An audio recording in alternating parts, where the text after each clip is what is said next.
Hello, football fans. Welcome back to another amazing episode of Hurdle the Line. I'm your host, Chapman, and I am here with an awesome team of podcast friends today. I have the one, the only, Karl, our reigning Super Bowl champion, Tom, our lovely, amazing, very cool Twitter aficionado, Browns fan, Oli, and the one, the only, the super producer, Fletch. Gentlemen, how much Olympics have you watched in the last 48 hours? I think the question is how much time have I spent not watching the Olympics? Yeah. And when you factor in toilet break, the meeting I had to have with work for absences for the last week, and that's about it. I've been consuming the Olympics every other second of the week, pretty much. Yourselves? Same. Absolutely. We've got the Pelodrome on today, which is exciting, which is I was introduced to lately. The missus up there watching right now, the 100-meter female sprint. I'm very excited to see how the Great British, the woman, I forgot her name, starts with an H. She seems very lovely. Hopefully we'll see how she does. As someone who has actually not just witnessed this, but has also been on the velodrome before, someone who has actually been on one of their bikes before to go around, it is one of the most grueling, toughest things you could possibly ever do. It's not just physically, but it's the mental side of things as well, because you're just going round. You might be just going round and round a bowl, but it really does screw your head up. Speaking of the velodrome as well, shout out to the Team GB women who won the gold medal and actually broke the world record 3 separate times to do it after New Zealand and Germany both broke the world record as well. So world record's just been broken a bunch of times today.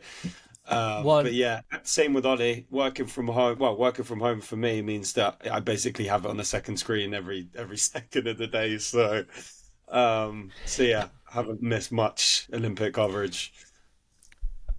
I'm very. I got lucky sucked into the rowing on Saturday morning.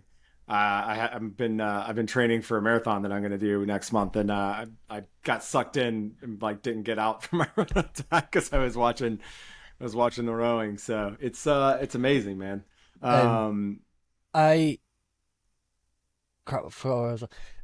So I've been really enjoying the last few days. I'm very lucky that I've kind of stolen my mum's Discovery Plus, and I'm able to watch kind of a lot of it. So it's been real fun. So I've been kind of enjoyed dancing from sport to sport. Watching some of the gymnastics with my daughter has been really fun as she tries to tell me everything that they're doing, but she's 7, so her actual knowledge of the kind of general scheme of it is not all up there as she thinks it is. But also watching some of the swimming, like Katie Ledecky, who's absolutely crushed it, and also a bit of kind of college speak. The ACC trying to claim her as Syracuse. I found that quite funny and a bit disrespectful. But Katie Ledecky, Simone Biles has been absolutely incredible. How about the French swimmer? Yes, the 22-year-old French swimmer, the one back-to-back events, didn't he? But something that even Michael Phelps said himself that he wouldn't have even attempted to do, and even he said was the greatest feat in the sport, which coming from Michael Phelps is quite the compliment. I got 4 golds and a bronze? That's insane. For your first Olympics, yeah, pretty crazy. Yeah, my God. I'm pretty disappointed. So go on, Chapman.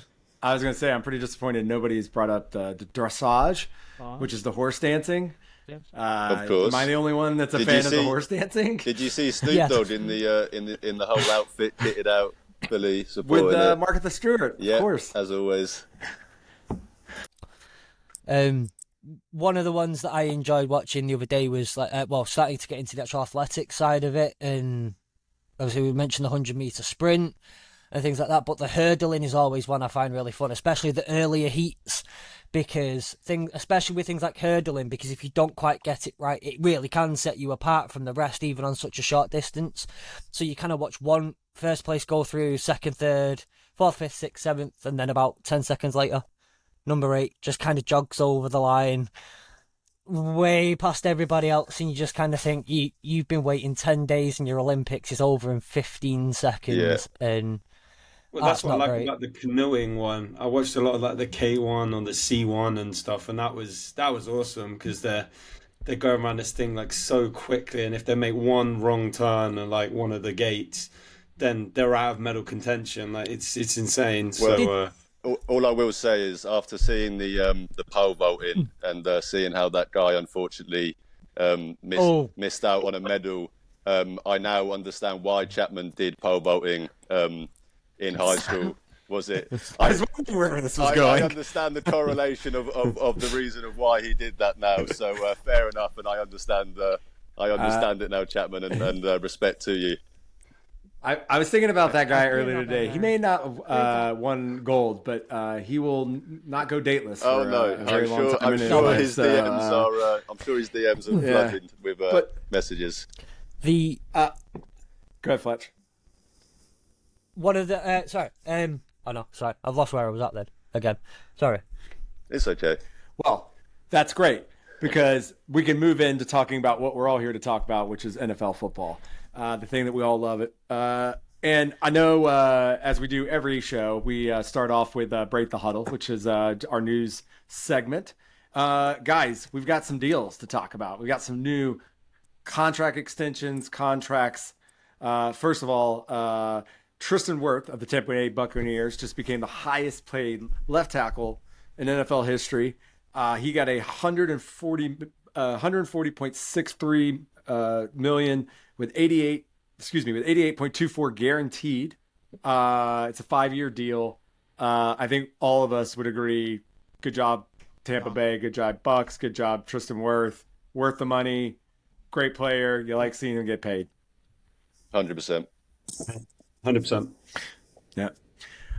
In other news, the most unshocking contract, I guess we'll call this restructure in the history of contract restructures, was that Tyreek Hill, after watching wide receiver after wide receiver get more money than he was making, the Miami Dolphins have got him a new deal. It's $90 million over the next 3 years with $65 million guaranteed. Basically, they're just paying him a little bit more money so that he's on par with some of these other wide receivers and making him happy and giving him some more guarantees up front. Not a bad idea. You want a happy Tyreek, and I think it all makes sense. We did this with Julio a couple times. I think Chad Johnson or Megatron got a couple of these deals as well. So, yeah, during the time. So, any thoughts, any feelings? How much money are they now paying per year for to Tyreek and Waddle now? It's got to be nearly ranging over 120, I think, nearly. Yeah. So what was the Waddle contract? He was in the high 20s, right? I think it's 28 average per year. Yeah. Tua's 53 average. And still no playoff wins. And Tyreek's now going to be over 30 average. So yeah, you're looking at about 110 million odd there. Two things. One, it's so we can actually finally start to afford those child payments. And two, like he already couldn't. In a response to Top, well, not with the way he's going with that, with the amount. And just in response to Top, this is my favourite thing to now say. The Dolphins, that's no playoff wins because they have the longest streak without a playoff Fletch, win. It feels good, doesn't it? Active in the NFL. It's so good. It feels good. Oh, it's so good. Having another team have that title, man, feels good. Good job, Fletch. I liked how you snuck that one in. I did it. Yeah. There's been a couple of other little signings, but these were the major ones over the last week.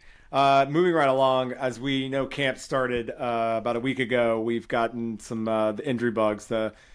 Justin Herbert was diagnosed with plantar fasciitis on his right foot. He's got a boot, and he will not be playing the rest of the preseason, but he is expected to be good for week 1.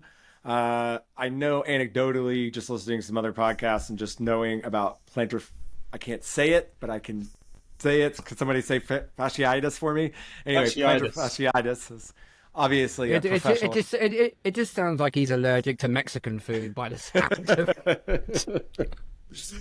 I know it's one of those things that could come back to haunt him. So it's we all want. I think everybody loves good quarterback play, whether they're against Tom. I know he's in your division, but I think we all want to see healthy, great quarterbacks in the NFL, and it just sucks. So I hope I hope it's not something that's going to keep him down, because if he's great, you want to see him do well and hopefully go beat him in that respect. But yeah, neither do I. You want to play against the best competitors who are healthy and stuff. You don't want to be beating on teams that aren't at full strength. So definitely. Yeah.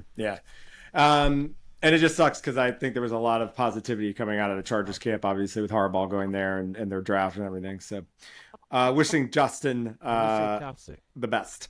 Also, Puka Nacua was hurt an undisclosed injury last week. He is week to week. It said that it's not considered serious, but maybe he might be not being held back for the rest of all the preseason games. Puka obviously was a phenom last year as a rookie wide receiver, and they will need him if LA wants to, build on the success of last year. So I'm assuming we're not going to see much of him the next 3 weeks. And then also not in related news to injuries, but Jordan Addison, who was arrested, I believe 2 weeks ago, has been officially charged with DUI from his driving incident.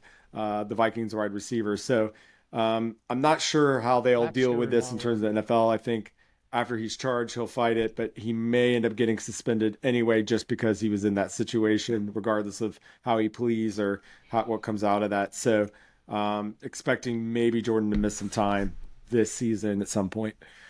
That kind of wraps up that part. We obviously mentioned it last week. We had the Hall of Fame game last Thursday, which we will get to in just a moment, but we'd be remiss if we didn't talk about the actual players who went into the Hall of Fame. So just a reminder, we had Dwight Freeney and returner Devin Hester, both ex-Falcons. Wide receiver Andre Johnson, defensive end Julius Peppers, defensive tackles Steve McMichael, who is a senior inductee, the linebacker Patrick Willis, and then linebacker Randy Gradishare, and he was also a senior inductee. And forgive me if I have butchered that last name. Guys, do you have any thoughts on any of these players? Julius Peppers, for me, someone, kind of, as I like defensive football, I like defensive ends. Myles Garrett, kind of, as someone that hopefully will be kind of walking amongst those giants by the end of his career, has kind of influenced me to kind of, look into that and see what guys are kind of regarded as, the best at that position. And he's someone that I think, since he came into the league as a rookie, just dominated off the bat. And he's either top 2, top 3 in all-time sacks, and someone that just finished their career as, a arguably generational player at their position, and someone that I've enjoyed going back and watching highlights on. And then for me, I think Dwight Freeney, just the way he revolutionized the position in terms of with his spin move as well. He was unstoppable when he was with the Colts. So I think that was one for sure where, he was definitely deserving of a spot in the Hall of Fame. I've got a soft spot for Dwight Freeney. He was on, obviously, our Super Bowl 51 team, and he did a lot, I think, to kind of get a lot out of that defense that year. We were obviously a bend and break defense towards the end, but he was a really special player, and also Devin Hester, who broke I was at the game where he broke Deion Sanders' record for kick returns, which was awesome. It was really amazing. Like, Deion was my first favorite NFL player when I was a kid, and so it was really awesome to be at that game. He so well deserved. I'm really glad he got in. Also, Patrick Willis, who again, a linebacker we watched for many years, just solid dude. And Andre Johnson. I was actually really surprised. Andre Johnson's one of those players who was just a little bit like Fitzgerald, a little bit before Fitzgerald, obviously, sort of maybe peers, but like just good, like just always good, like very good, and definitely deserved. Yeah. Was on never the best, I'd say, but like you said, Tom, consistently always good, solid wide receiver. So. And I think it's really hard for wide receivers who aren't the best to get in. So it says a lot about Andre Johnson's career. So can I just say finally with Devin Hester, I also thought it was really cool that he gave a shout out to Josh Cribbs, obviously former Browns returner, in his kind of speech, trying to give some love to him being the first returner to ever make the Hall of Fame, and hopefully not the last. Absolutely, and put more kickers in. And as I said, we did have a game. Of course, it was in pure fashion rained out, I believe, after 3 quarters. But it was the Chicago Bears against the Houston Texans. Neither C.J. Stroud nor Caleb Williams played, but it was a 21-17 game at the end. The only kind of big highlight was the Bears wide receiver, Colin Johnson, caught 2 TDs, which was exciting. Fletch, I think you watched a little bit of it, and you got a couple bits and pieces, yeah? Yeah, it's one of the least proud moments of my life as an NFL fan that I sat there and watched a bit of the Hall of Fame game and kind of thought, "Oh, I'll pay attention to this." Wish I didn't. But yeah, there were just a couple of things I found as the game was being played. I thought Texans backup QB Davis Mills. I just thought he seemed to play some quite nice, calm football. He seemed to go through progressions quite well. One play that stood out to me on that side was I want to try and remember his name. Skowronek. I don't know if I'm pronouncing that all right. Skowronek from the Texans. There was a play where Mills rolled out left, and he was on his own. They were only about 3-4 yards away from each other, completely on their own.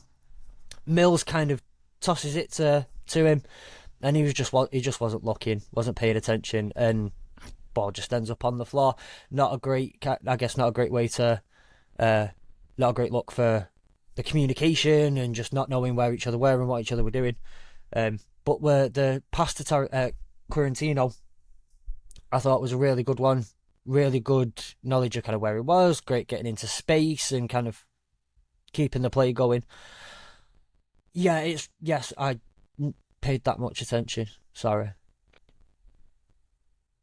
But yeah, you're a good man, Fletch. You're a good man being up that late. I think there's nothing wrong watching the Hall of Fame game. I watched the game last year. Granted, it was my Browns in the game. That is the only Hall of Fame game I have ever watched.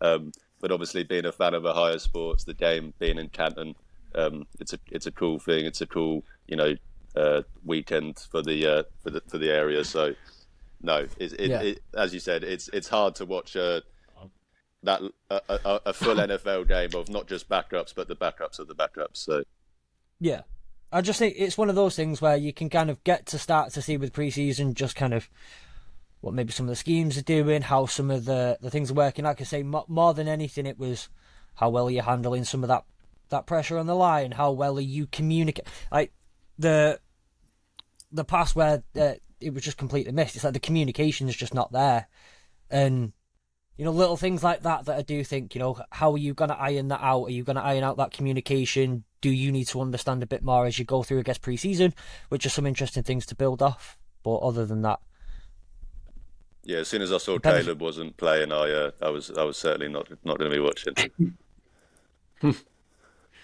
Got some breaking news, gentlemen, and this one goes straight to our Chiefs fan, Tom. Harrison Buckner just signed a new contract.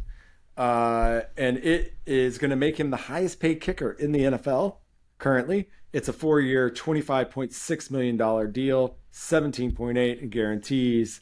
So you got your manly, man-loving kicker. I don't know what to say about this guy. No, you got Harrison. You got a very good kicker who is now under contract for another 4 years. Yeah, I think taking it away from removing anything to do with the personal side of things, he's for me, he's the top 2 kicker in the NFL. Like with him and Justin Tucker, and there was loads of times, during the last 2-3 years where he's won games for the Chiefs, especially when the offense hasn't played as well. I looked to the game against the Bengals, where he kicked the game-winning field goal that then sent the Chiefs to the Super Bowl. He's a clutch kicker, and he's made the longest Super Bowl field goal in NFL history. So, I think richly deserved to get the extension with all, other things aside, really. Hey, having a kicker is like having a quarterback. You either got one or you don't, and you always want one. So, that kind of concludes our break in the huddle.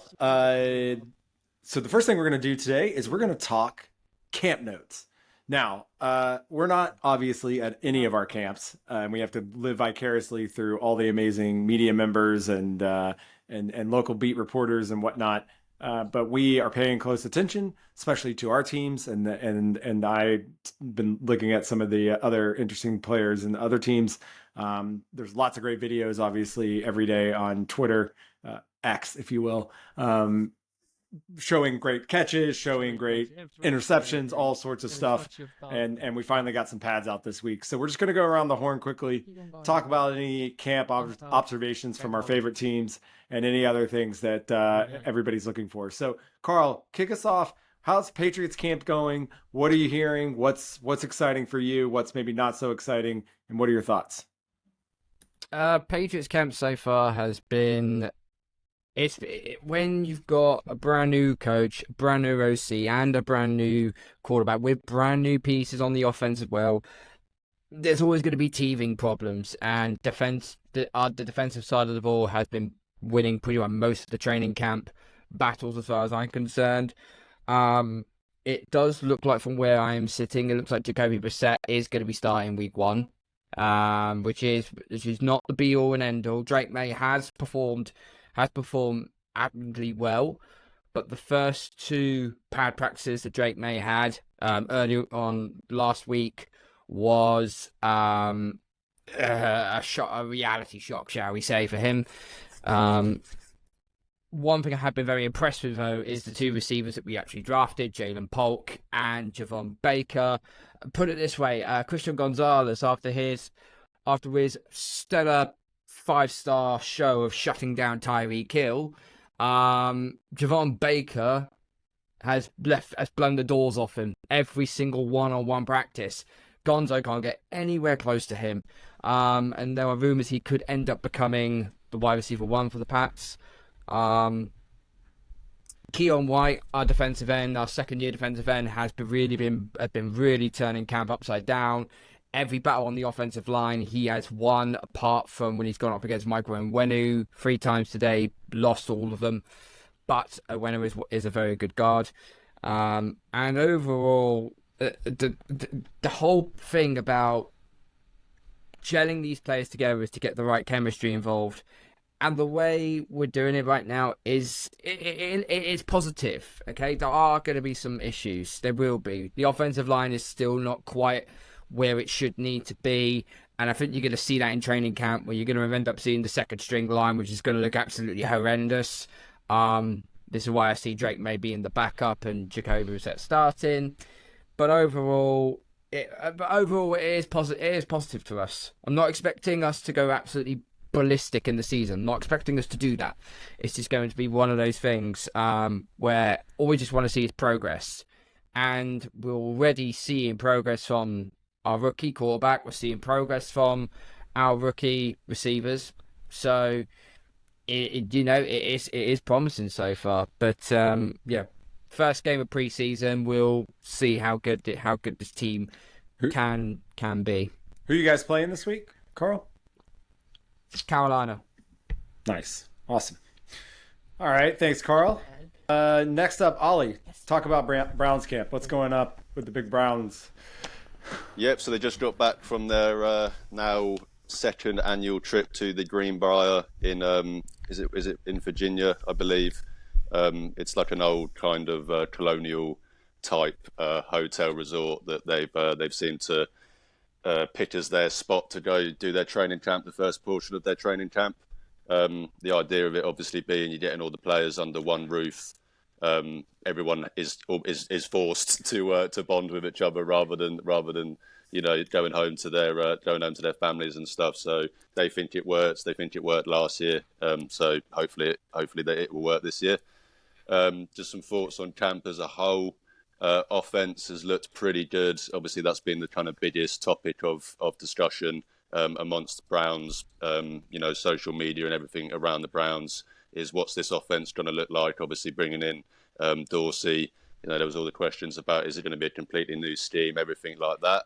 Offense has looked good so far from all the reports, all the videos. Watson's looked good, and at the end of the day, I mean, it's camp. It's a lot of 7v7 settings. You expect the offense to look good.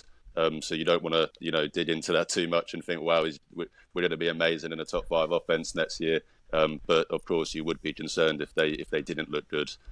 So it's obviously going to be a positive that they do. A few standout players on the offensive side of the ball: Cedric Tillman, obviously after a slightly disappointing rookie year last year. More so, not more so you could tell that the athleticism and the reasons they drafted him as a kind of big body wide receiver and all the skill set was there, but it was more the mental side of it. Running the wrong route a couple of times. One time with Flacco that led to an interception, and you could quite clearly see how angry Flacco was with him, and then you didn't really see Tillman for the rest of the game. So good to see that he's stood out, looked good so far. Defensive side of the ball, Martin Emerson, one of my favourite players now on the Browns. He's just someone that came in as a 3rd round corner and is arguably been a top 25 corner in the league. I think he could be a starting corner on, a handful of other teams at least. He's looked very good going up usually against the one, on the wide receiver side of it. I suppose that's the 2 players that have stood out for me overall. We've had a few injury scares. Luckily we've had no kind of serious injury. We had the scare with Dante Foreman. I think we all saw the clips on social media of the ambulance coming to pick him up, getting stretchered off the field with an apparent head or neck injury. But thankfully, it's actually turned out to not be as serious. All the kind of scans, the CT scans, MRIs have all come back positive. And he's actually not gone into the concussion protocol. So he's managed to avoid, obviously, evidently getting a concussion from this as well. So he's back now, just recovering at the facility and stuff. So hopefully he should be ready to start practicing again and get back straight to it. Elijah Moore, unfortunately. Sorry, you were saying, Chapman? No, I was just going to ask really quick, Ollie. What in terms of Nick Chubb? So are they just going to save him for week 1 and we should all draft him accordingly? I don't think he will be ready personally. He obviously was put on the PUP list or whatever it is, which doesn't mean obviously that he won't be ready. You can be taken off that list at any time, obviously up into a certain date of whatever it is. But no, I think they you look at the first few games, they're quite. They're arguably the easiest stretch of the schedule, probably those first 4 or 5 games. So I wouldn't be surprised if they do look to kind of ease them in and not rush it. And just really quickly before we go, is Deshaun Watson? Is it believed that he's at 100%? Yep, he's confirmed. Confirmed. He's claimed that he's 100% healthy. The team's claimed that he's 100% healthy. Even his quarterback coach Quincy Avery's been tweeting about how he is 100% healthy. So no injury excuses. If you claim, if you're claiming and the organisation are claiming that you are 100%, past that injury and you're 100% healthy. Making comments about it's the best you felt in the last few years, then there's no injury excuses now. Hopefully ready to kick it on. Great, thanks so much, Ollie. Moving right along, as I always say, Fletch, tell us about what's going on at Lions camp. How are the NFC North division winners getting ready for their next big season? Yeah, so just a couple of things I found really interesting coming out of camp. Obviously, I think it was a week or 2 ago we reported that Michael Badgley had injured himself and was out for the season. One thing I didn't get to mention was how we'd taken Jake Bates from the UFL, who was hitting those, the multiple 60-plus yarders. The sad thing about that, I think, at the moment is Jake Bates seems to be very hit and miss in camp. Some days he's making them from 65 plus, and they look like they'd go from Ann Arbor, to be honest. But then there are other days when he's struggling to make them from 40, it seems, as well. Very inconsistent, so I think the Lions are still looking for the potential for a new kicker, or we will genuinely be going for it on 4th and 11 and just not carry a kicker on the roster. We've got a kicker for you. On the roster. Cade York, you can have him 5th round. That's fine. Well, that's fine. To be quite honest, I was expecting you to throw Greg Newsome in there for a second. Well, if you throw Amon Ra in there, then we're talking. But one of the couple of things that I have also found interesting is the D line. A lot of the stuff coming out is from the D line looking a lot better this year. Aidan Hutchinson has said how different the D-line feels. Kevin Zietler, who we brought in from the Ravens, he was saying how, it's a really intense battle between the D-linemen out there. So that's really positive that it seems to me like we've got a new D-line coach as well. So that seems to be stepping up a notch. DBs as well. The only other thing I think I was going to really mention is this relationship between Terry and Arnold and Amon-Ra St. Brown is developing, and it is beautiful to see. I think he's going to grow to be the Lions' Amon-Ra St. Brown, but on the defense, just someone who's going to be universally loved. He's got that cockiness, he's got that arrogance, and he's got that little bit of swag about him, but he doesn't seem to overdo it. One of the comments from him was just, if Amon-Ra St. Brown gets one on him and a rep, then he must get the next one back on him. And if he gets one on Amon-Ra then says he needs to get the next one. So those battles are kind of working their way through training camp. And I guess now we've just landed in New York and started scrapping with the Giants. Oh, we'll talk about that in a minute. Thanks so much. That's awesome to hear. And does the NFC go through Detroit this year? I don't know. We'll see. Tom, the Lombardi does. I'm saying, I don't care.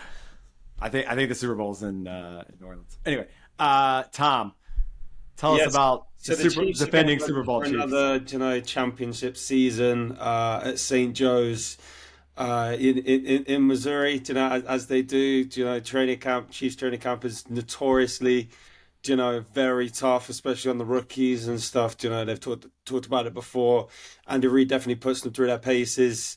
But what's been exciting to see is obviously, Xavier Worthy. We didn't get to see a lot of him in OTAs because, he was banged up and what have you. But he's really, stood out in training camp, making some big plays. The offenses look really, really sharp at times. There has been a few different injuries, primarily Nick Bolton leaving on a cart with an elbow injury, but it's not actually as bad as what it first looked like. So still, he's kind of, I think he's day to day at the moment. Then you've got Justin Reed as well, who's been a bit banged up too. But one other good thing to mention about the Chiefs is that Kingsley Suamataia, I think I'm pronouncing that right. Suamataia.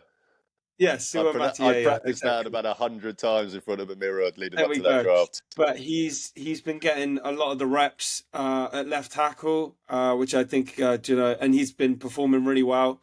So they tend to rotate out the offensive lineman, but he's kind of been kept in for a lot of the reps, which kind of bodes well for his position going into the season as well, ahead of Wanya Morris. So should have been a Brown.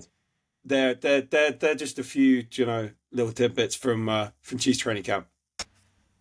That's nice. How's the rookie looking again? Like, so I saw some stuff with so Xavier Worthy is looking absolutely electric. He's been making these moonwalk catches down the field, and yeah, he's been lighting it up really. So obviously it's gonna be different when he hits an NFL field and he gets hit for the first time. But all things at the moment, are trending upwards. So that's great. Thank you very much, Tom. I'll talk really quickly about the Falcons. So on Friday, the Falcons have had their training camp closed to fans this year because they're doing a bunch of construction, building a new field house and other things up at Flowery Ranch. So the fans who are usually there are not. But they did hold a practice at Mercedes-Benz on Friday. That's a lot of fun. I had a friend who was there, who sent me some pictures of got on the field. Peerless Price, if you remember the former Buffalo Bills / Falcons wide receiver, my friend met him. Peerless was famously, we traded, I believe, a first-round pick for him, and he came down to be Michael Vick's wide receiver 1, and that didn't go great. Anyway, moving right along. Basically, from Falcons camp, Cousins is looking every bit the $45 million quarterback that we've paid him for. He's been looking great, really sharp. So there's not enough accolades, I think, from a preseason camp I have seen for a quarterback like this. So I think everyone's really enthusiastic. The second best camp is really with Drake London. Drake London seems to be really Now that he has an actual quarterback, he seems to be really popping off, and hopefully he's going to live up to that top, that 8 overall pick a couple of years ago. And we've seen flashes of it over the years, so I'm very excited. I'm very bullish on Drake this year. Obviously, the big question marks for the Falcons right now is defense. Our secondary is, we've got Jesse Bates, we've got AJ Terrell, but then it's a lot of question marks after that. Richie Grant, who was a second-round pick in the first year of Arthur Smith's regime, has been very up and down. We expected him to be a starter even last year, and he has been questionable. But right now, he's going to be our starting safety. So we'll see how that goes. We're looking at Clark Phillips as a quarterback who we took in the 4th round last year. A real physical guy, hoping he steps up this year as well. The little fantasy tidbit I'll give you is apparently Ray McLeod, who is our little slot receiver who we've got in the off season, is apparently having an amazing camp. Granted, we need to see it on the field, but Falcons do know how to use wide receivers. So Ray's been outshining Rondale Moore, who they traded Desmond Ridder for, who we expected to be the starter, and it looks like Ray's got an edge on that right now. So that's it. That's it from camp, guys. Any other sort of camp stuff that you guys have been looking for other teams, or any other players you've been excited to see, or people you were like question, or any things? I know Fletch, maybe you want to talk about. I hear that the Giants and Detroit, the Giants and the Lions had like several fights today, which is always very exciting. Yeah, this is why Sean's not on. He's too scared to face me. All Giants are too scared to face Lions at the moment. I don't actually know what they were over, but we all know these things happen in training camp, especially when you put when different teams meet. Things happen, maybe one hit is slightly too hard and it's not taken too kindly to. Maybe one player is just getting the better of another one too much. I'm not exactly sure what the cause of this was, but at the end of the day, we're talking about high-level athletes who are being asked to keep their high-level athleticism and mentality, but kind of tone down a lot of the business of it. So yeah, flare-ups happen. Luckily, I don't think anyone's actually been hurt, and they've not been nothing more than just a little bit of handbags and pushing and shoving and whatnot. So yeah, nothing really of note to see, I don't think. I've enjoyed the Malik Neighbors things I've seen online. He looks like he's the real deal too. He's been making some big boy catches, at least in camp. Guys, any other tidbits? Yeah, so I think you look at obviously not players that are performing well and stuff. I think quite the opposite, players that aren't performing at all because they're not there. We got a few holdouts slash hold-ins. I'll just briefly, Trent Williams is actually holding out. I think it's quite interesting when they're holding out rather than holding in, because that means they're actually willing to take the fines for it. So, that's one he's obviously quite set on. Jamar Chase has been holding in, been at training camp, but not been practicing at all. Hasn't been on the field at all for the whole training camp. CD Lamb's holding out. But I think the most kind of one that is worthy of mentioning is Hassan Reddick at the Jets situation that's going on.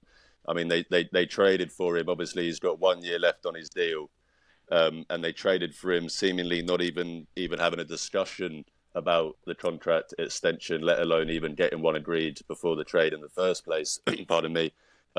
And he's not turned up to not just training camp, but none of the off-season programs. Doesn't look like there's a resolution anywhere in the future. And, not to be one of those guys to say it, because, my team used to be these teams you could say it about. But, it does just seems to be the Jets being the Jets recently with the kind of dysfunction they've had going on at the top of the people in charge there the last few years. Yeah. Ayuk is another one. Yeah. Who it seemed the other day, there was a video that I saw. Looking like the Steelers.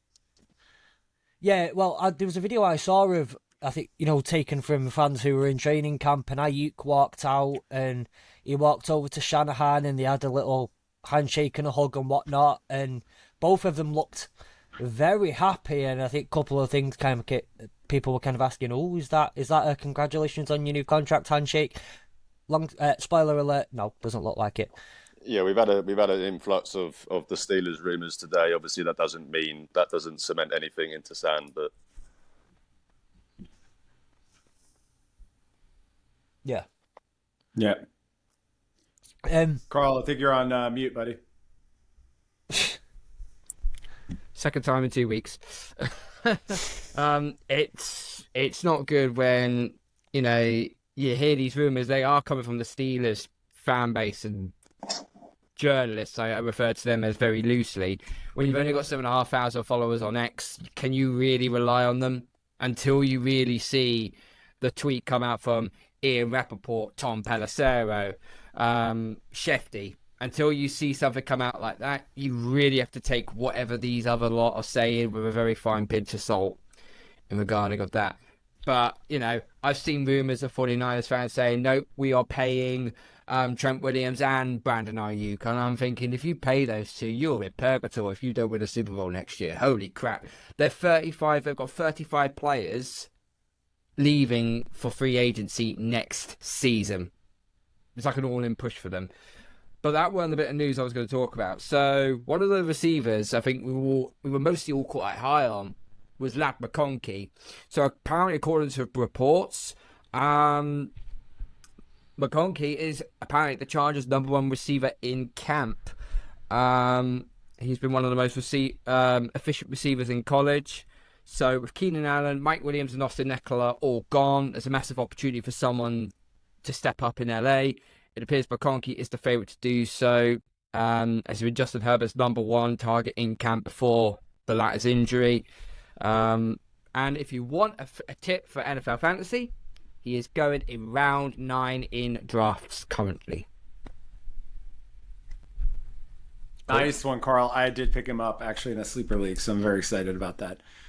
Karl, I would be remiss. I think you had some other opinions on maybe a #1 quarterback that went, or did you want to save that for later? That's been and gone. That's been All and right, gone. all right. It is not worth talking about. At the end of the day, you're going to have that pressure of being the #1 overall pick.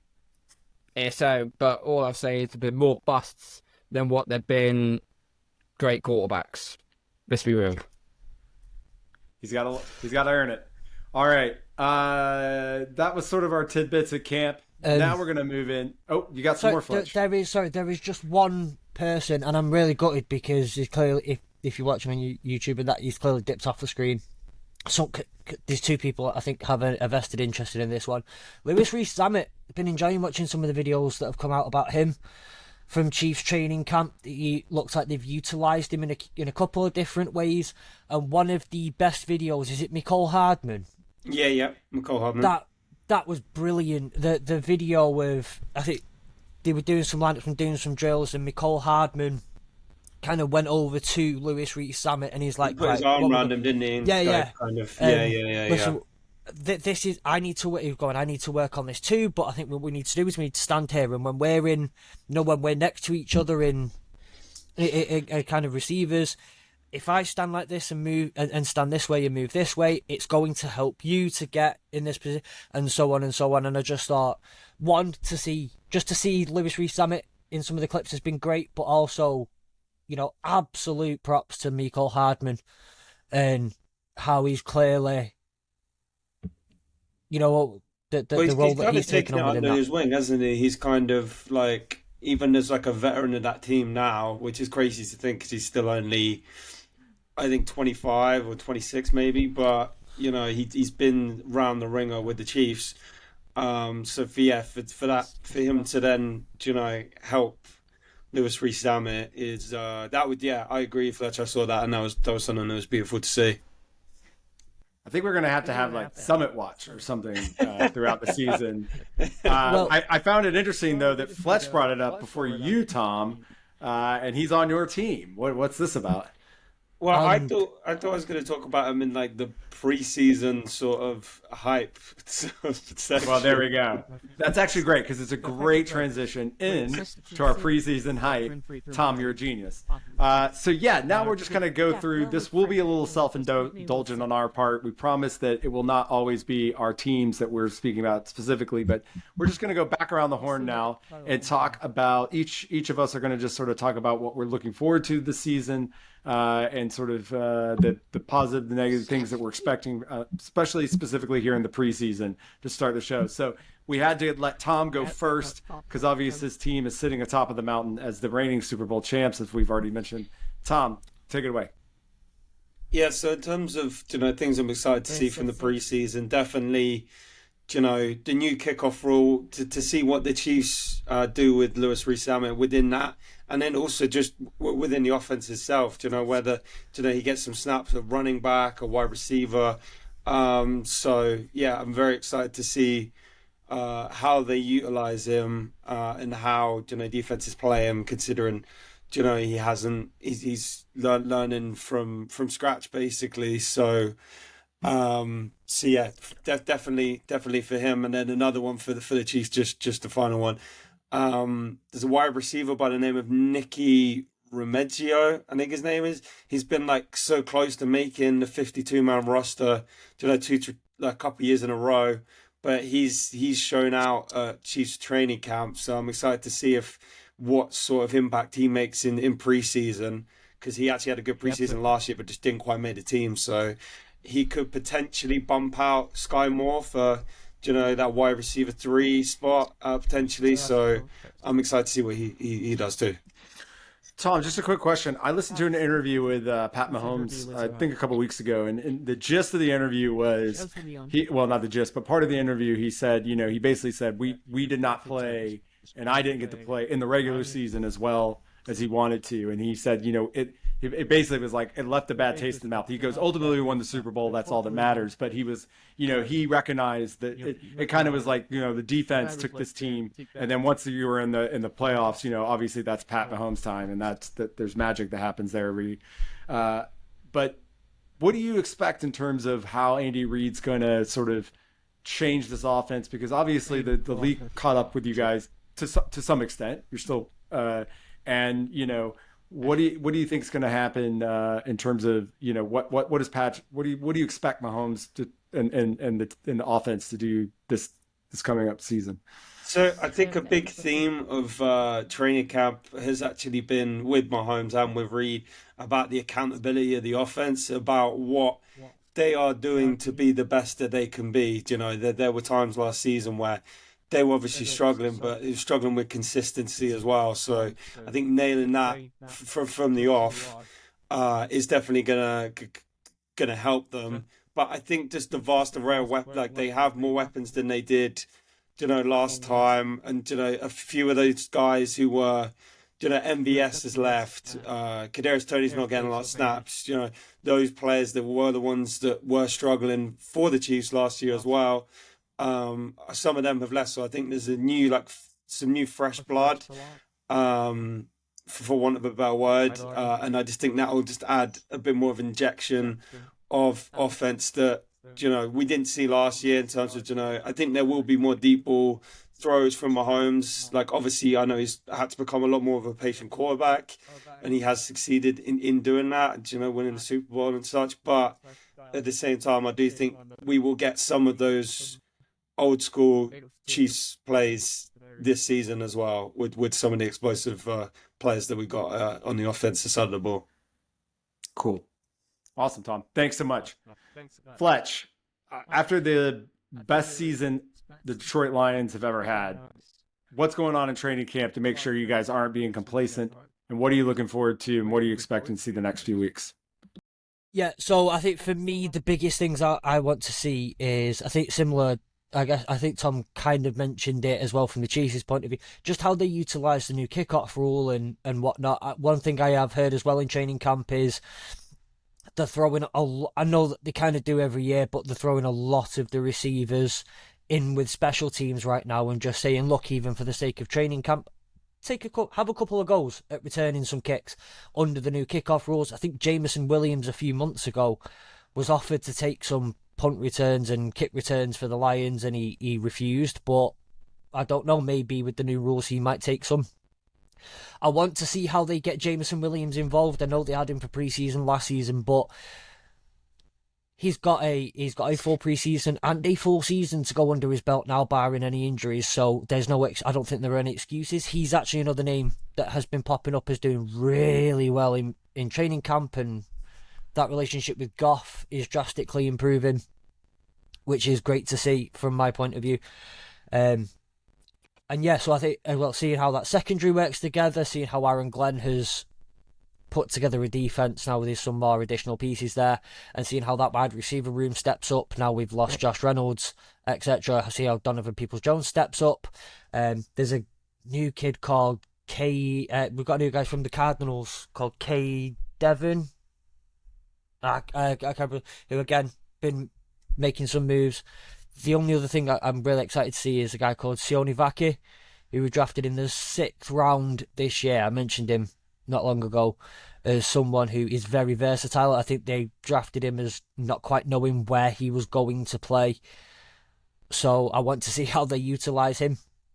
And I think that's kind of the main thing for me, to kind of capitalise on it, is making sure that there are a couple of pieces that have underperformed and maybe not gone to the heights that they should have done last year, like Jameson Williams, seeing how he gets into the fold, seeing how the defence works, and making sure that, just no one's slacking.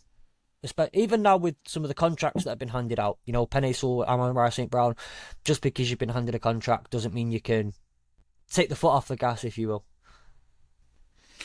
Fletch, weird question. Who's your backup quarterback? I can't remember. Hendon Hooker at the moment. So interesting. It was Teddy Bridgewater last year, but he retired. Hendon Hooker was a guy we got in the 3rd round a year ago. And one fun little thing out of there is he's looked okay in training camp. One fun little fact though, see maybe he does get something here and there. Brad Holmes knows Hendon Hooker's dad. We found that out not long after the draft last year as well, so maybe there could be some things in there. But he looks good. But he's like a year younger than Goff, 2 years younger than Goff. So in his 2nd year, which is quite fun. It's a little bit worrying knowing that your backup's never started an NFL game.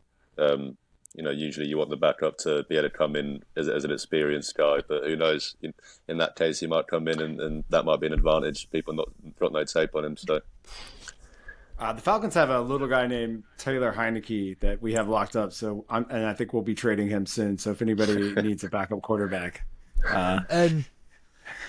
we do also have Nate Sudfeld in the building, who has been in and around for quite a while, who has taken snaps behind centre for the Lions before in an NFL game. I think he will continue to remain QB3, and Hooker will be the backup, but we do have some other NFL experience in the building. I don't know how Nate Sudfeld has a job, to be honest, in the NFL as a QB. He's not very good. I think maybe he has some dirt on someone that's keeping him in a job. I don't know, but who knows? We'll find out. Thanks, Fletch. Hope we don't. Oli. Yep. Talk to us about the Browns. Obviously, one of the best rosters in all football. A healthy, hopefully, Deshaun. I know you're hoping to see. So tell me, what are you excited about this preseason, and what are you looking to see? Unfortunately, Kevin Stefanski's not really one to play his guys in the preseason. They'll probably get a quarter or two. He doesn't seem to be. The previous 4 years since he's been here, never plays them in the first game. Second game, they might get 1 or 2 series, and then maybe they get a quarter in the 3rd game. So. Yeah, obviously you want to see encouraging stuff from them, from those limited snaps from the starters. But overall, I think you're looking more at the depth pieces, seeing the kind of back of the roster guys, what guys can try and make the final 53. I think a key battle that will be interesting to keep an eye out for the Browns is usually this is the starting quarterback battle, but no, we're talking the third string battle. Obviously between Dorian Thompson-Robinson, who we drafted last year. And Tyler Huntley, former Ravens Pro Bowl quarterback. So obviously he's got the better resume, but they both get snaps in preseason. They'll both get their chance to prove which one deserves to be on that spot. So it will be interesting to keep an eye out on that. I think overall, just like I said, getting a chance to see the guys that, especially the guys we drafted this year. I think Jawan Briggs, the defensive end / defensive line out of Cincinnati, this will be a really, really big chance for him. If he can show something, then maybe he could make that rotation. But I struggle to see that, and he's probably fighting for a spot on the practice squad. But just excited to see the rookies, guys like Jamari Thrash, Nathaniel Watson, see what they can offer, see what they can do. And again, as you mentioned, Chapman, the roster is one of the best rosters in the NFL. It's very fortunate to be at the spot that it's in right now, something that, again, I'm not very used to.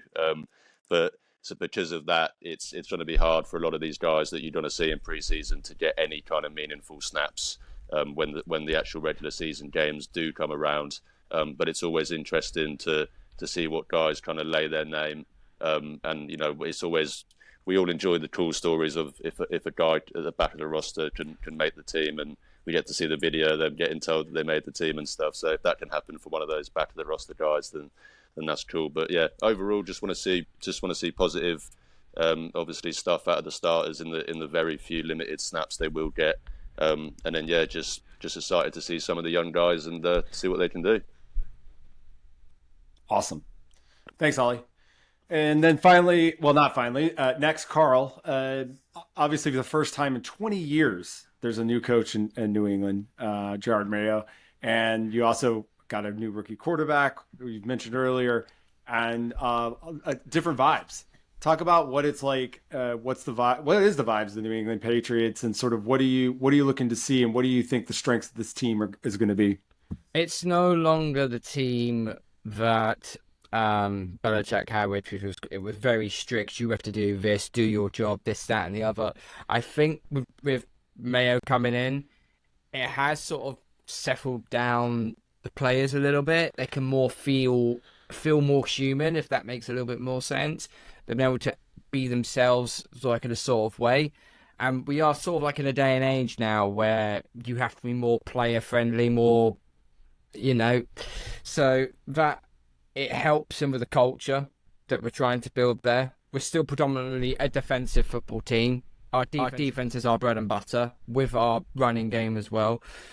What I'm like to see in pre-season, obviously, some of our starters, they will play because we need to see how good this offensive line is. We need to see how good our receivers could potentially be. I think we're pretty much guaranteed to know that it's going to be Demario Douglas, Jalen Polk, Javon Baker, and KJ Osborne. They're probably the four definite receivers that will probably be our starters, okay? But the question lingers on Juju Smith-Schuster because he has done absolutely nothing in this training camp. He's been awful. He's been absolutely awful. So, and we can't really cut him because the cap hit is massive on us. So we have to be so careful.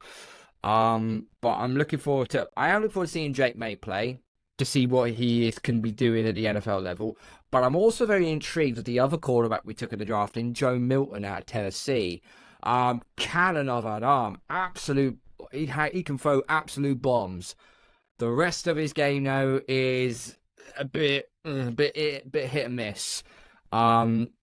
So that's what I'm looking forward to. And overall, on top of all that, I would just want to see a pulse in this offense. Because last year we had no pulse. It was when it went to red zone, I went out for a cup of tea because there's nothing going to New England whatsoever.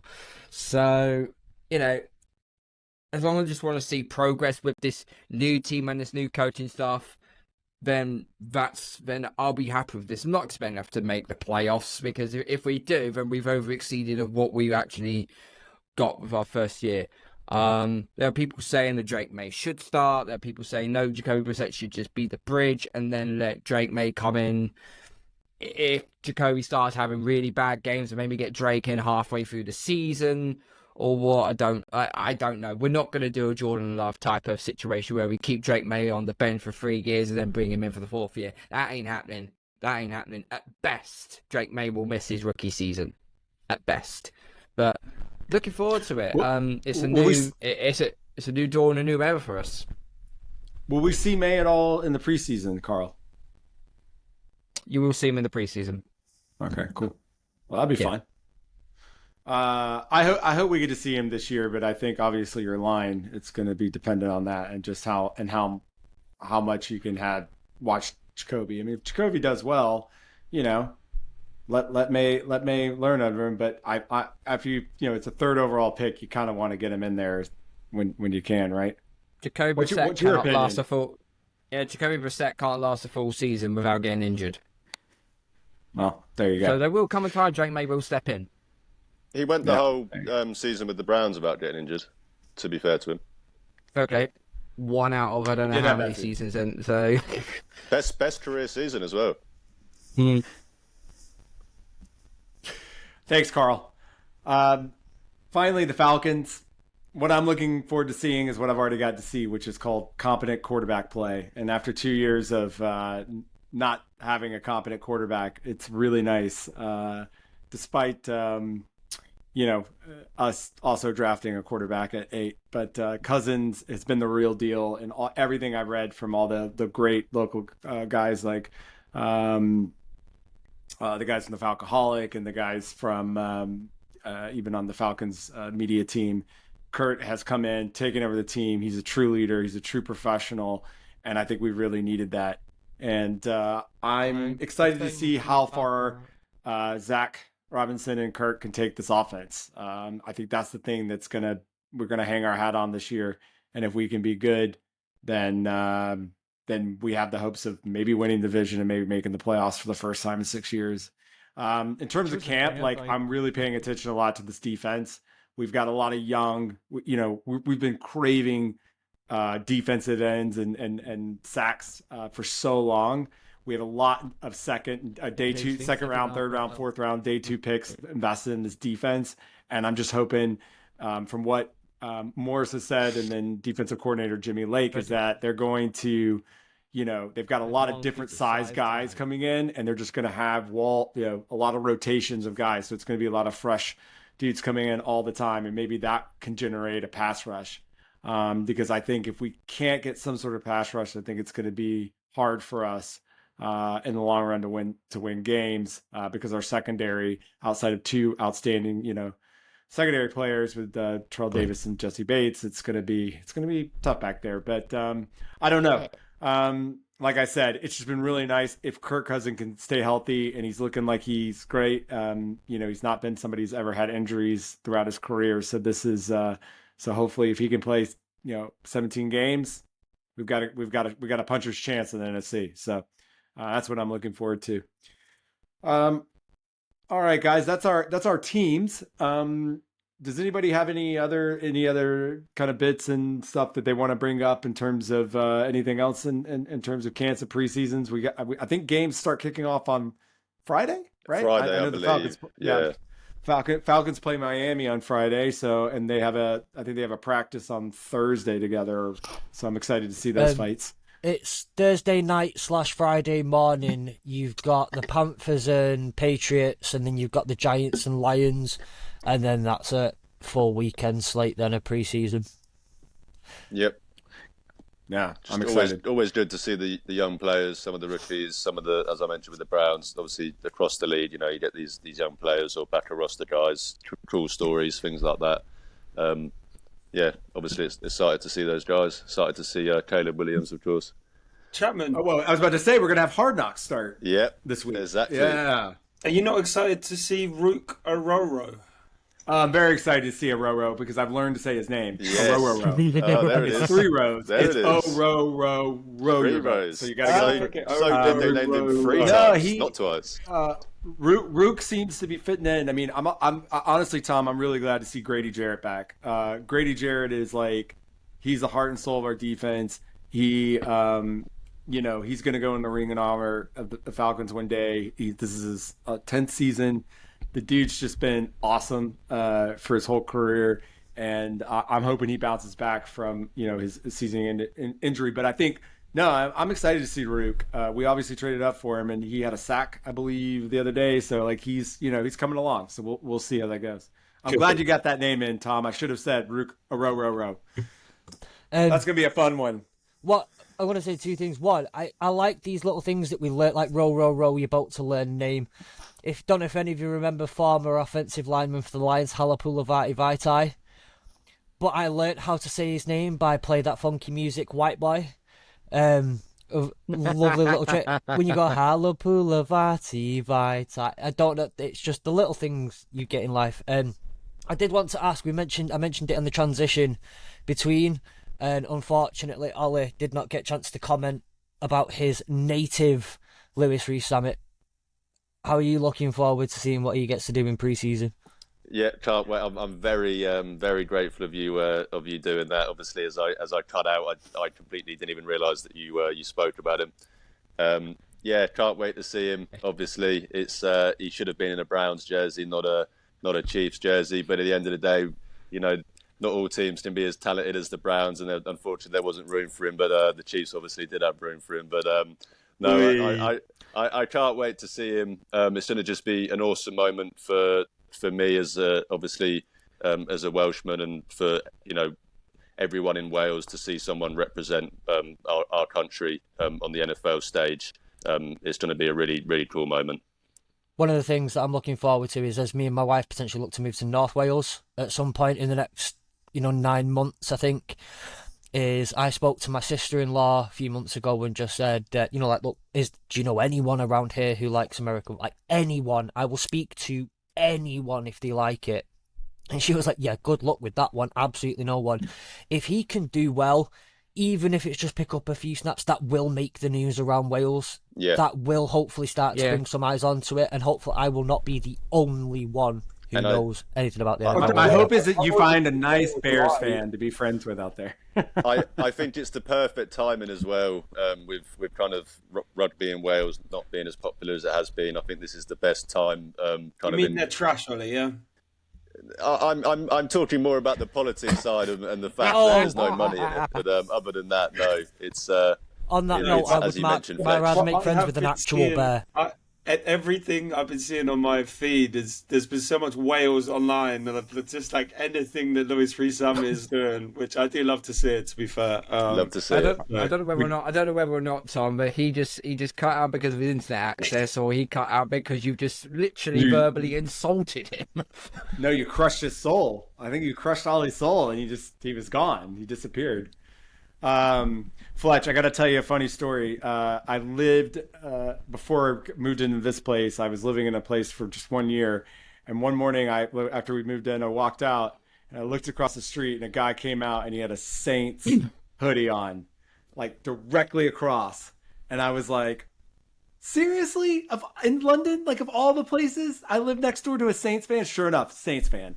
And I was just like, and so every day when I would see him with the Saints stuff, I'd just shake my head at him, like, and he'd just be like, like, yeah. So I hope you find someone who's not in the NFC North, just for your own sanity. I think while we're there, to be honest, I don't know how Karl, Tom, and Oli, you can kind of vouch to this, but I'm still so used to seeing people who wear NFL gear, who found it in a charity shop, who've just found it at Primark. Don't even say it. I go to the gym so many times, and I'm like, so you like Jalen Hurts? Like, nah, the jersey's just like comfy. But I'm like, after even knowing so many people in this country who are into it, I still get to the point where I see someone in real life, and I don't care who you support. Oh my days, you like the NFL too?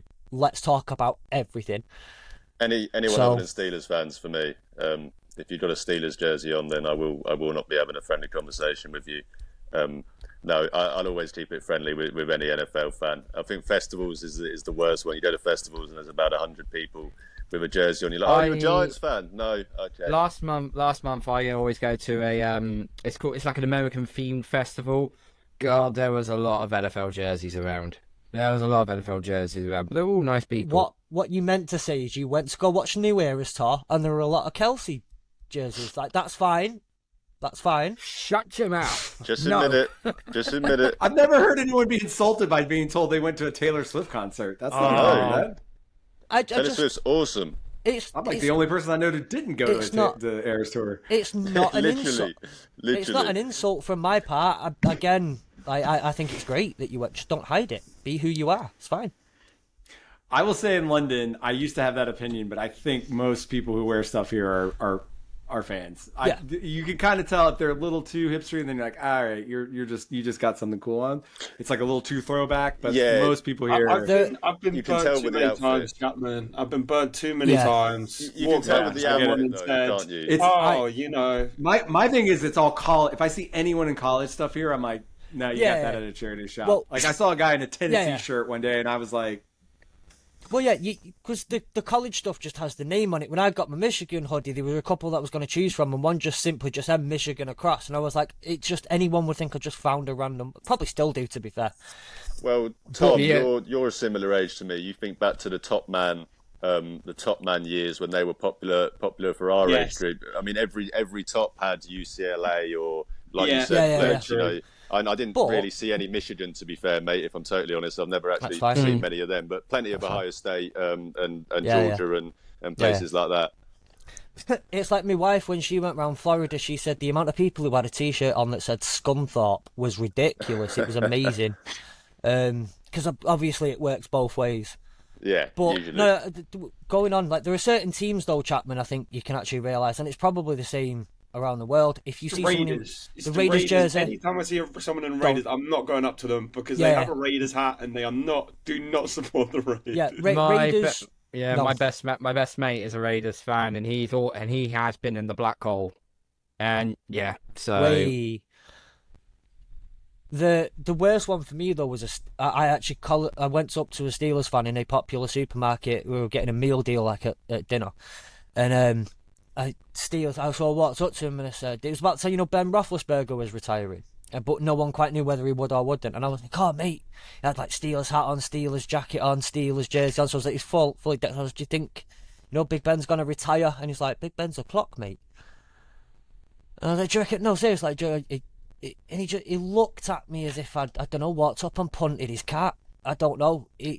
Do you know what happened, Fletch? Obviously, they had just lost to the Browns in the playoffs. He was so emotionally traumatised that he didn't want to talk about the NFL. He didn't want to talk about the Steelers. That must have been it.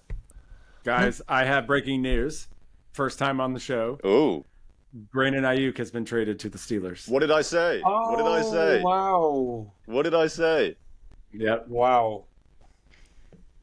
Actually, Karl, I haven't seen on any of the big ones, but it looks like worried. it had.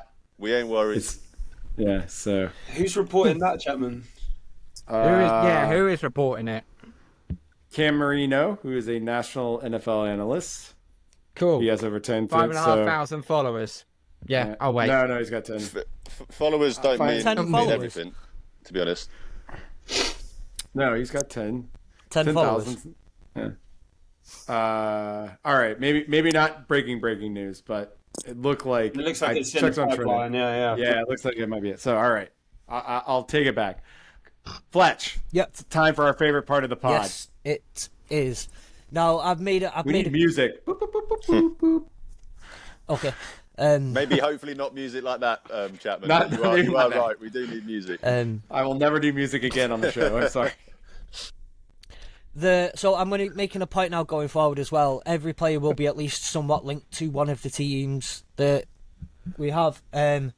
So we have in this one, they were a Knight, a Falcon, a Bronco, a Lion, and then a Cardinal. So can you say that again, Fletch? That would be a Knight, a Falcon, a Bronco, a Lion, and a Cardinal. Was it a kicker?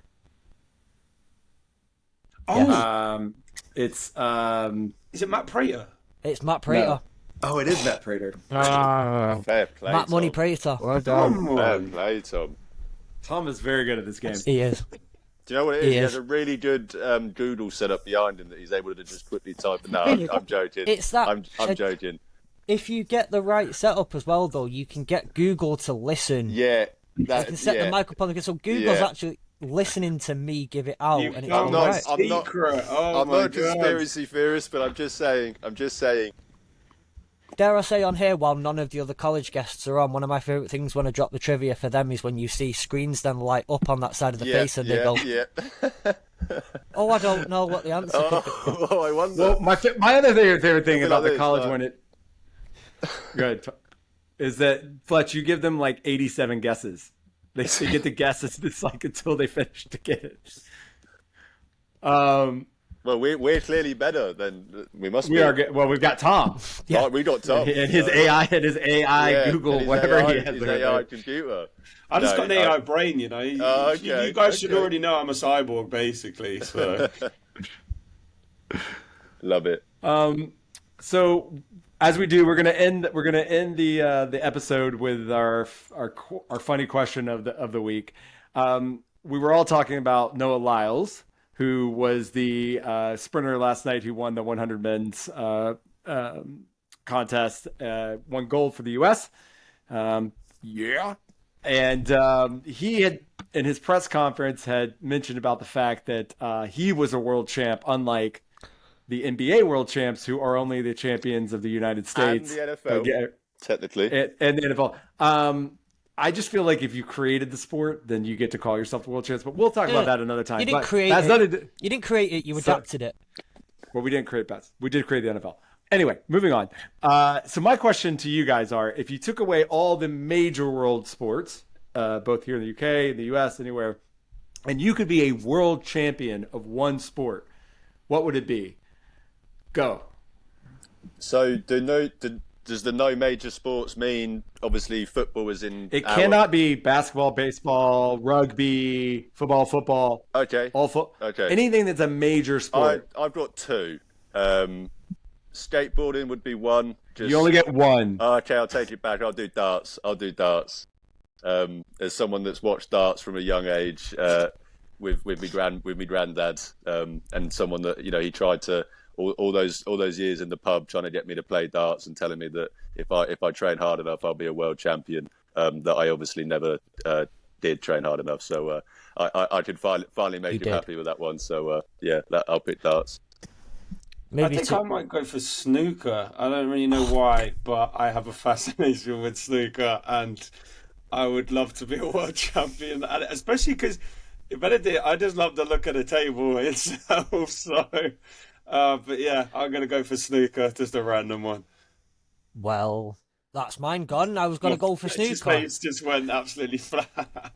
You got pulled. Because one of my favourite things was always like telling someone, oh yeah, I'm watching the snooker, and watch them go, you watch snooker, of all people. Yes, I do. I think it's brilliant. No, I want one of those. You know those really, really weird... They're not actual sports. They're like games that get played in a village in the middle of somewhere random. Cheese rolling or wife carrying or this is what I found out. Chess boxing. I don't know actually what happens in chess boxing. I'm guessing you make a chess move and punch someone. One of them though that I don't stand the chance of just getting hurt at. Like I don't want to do like the slaps or anything. I don't think you just don't have it in me to do that. Oh, so... like the power slap, like they do with the so, the UFC. That's right. Literally just take any of those really weird sports played in a weird village in England that only that village does, but people travel for hours. Gravy wrestling, I don't know, because it's just going to be something really fun to say. Actually, in a few years' time, Fletch, I won the gravy wrestling. Fletch, you can have snooker back because I'm going to be doing medieval fighting because I literally seen a thing in Russia where they literally were a medieval thing and fighting each other. So yeah, I think that's more jousting. What is it? Is it what jousting? No, it's literally in an MMA cage and they're fighting each other wearing like medieval stuff. Which is hilarious. Full knight's armor. You must watch some weird random shit on Amazon. No, don't check his browser history. Trust me. I don't want to see any of your browser history. Karl, what would you be a world champion in? Okay, so Oli, unfortunately, has stolen my thunder, but just to prove I would love to have been a darts champion, that is my Hampshire Youth County jersey. I did play for Hampshire Youth at the time. I did play BECQ school in 2014, I believe, the same year that Gerwyn Price won his tour card. Shout out Wales. However, there is another sport I do like watching, or I used to love. I haven't been on my bike for so long, but it would be to win the Tour de France, to win the yellow jersey. I'm still part of a cycling club. Haven't been for a few years because I've got my little boy, but I'm going to get back on the road next year as well.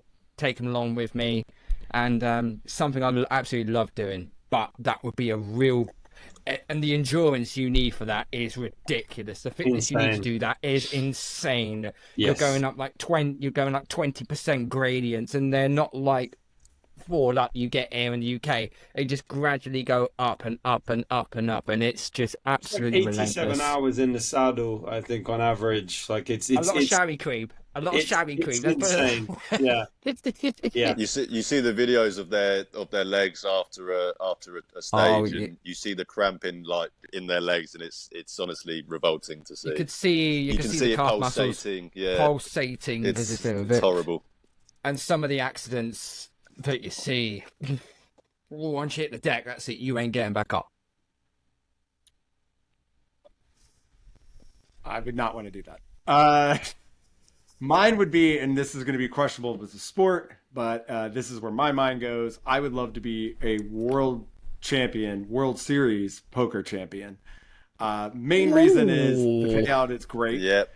I get to travel around wearing sunglasses, playing poker professionally, which I absolutely love poker. And it just seems like a very cool life.